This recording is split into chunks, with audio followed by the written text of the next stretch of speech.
500 கடன் வாங்குறேன், சரி அதை தொலைச்சு போடுறேன். சரி இன்னொருத்தன்ட்ட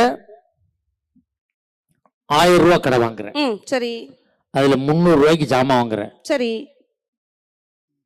இந்த கரெக்டா கேளு. நீ சிரிச்சு சிரிச்சு கேட்டீங்கன்னா ஒழுங்கா சொல்ல மாட்டேன்.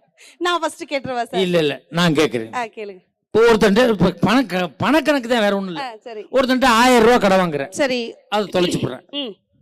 இன்னொருத்தன்ட்ட 500 கடன் வாங்குறேன், சரி, அதுல 300 ஜாமான் வாங்குறேன். சரி, மிச்சம் எவ்வளவு இருக்கும்? 200. 1000 கடன் வாங்கினவன்ட்டு 100 கொடுத்துறேன். சரி. 500 கடன் வாங்கினவன்ட்டு 100 கொடுத்துறேன். சரி. இப்ப 1000 கடன் வாங்கினவனுக்கு நீ எவ்வளவு கொடுக்கணும்? 900. 500 கடன் வாங்கினவனுக்கு எவ்வளவு கொடுக்கணும்? 400. 900 400 எவ்வளவு? 1300. நீ எவ்வளவு ஜாமான் வாங்கின? 300. 1300 எவ்வளவு? 1600. நீ வாங்கின கடன் மொத்தம் எவ்வளவு? 1500. இந்த 100 எங்க இருந்து வந்துச்சு? ஒழுங்கா சொல்லு, மரியாதையா சொல்லு. நான் கணக்குல குழப்பம் பண்ணவாலும் இல்ல.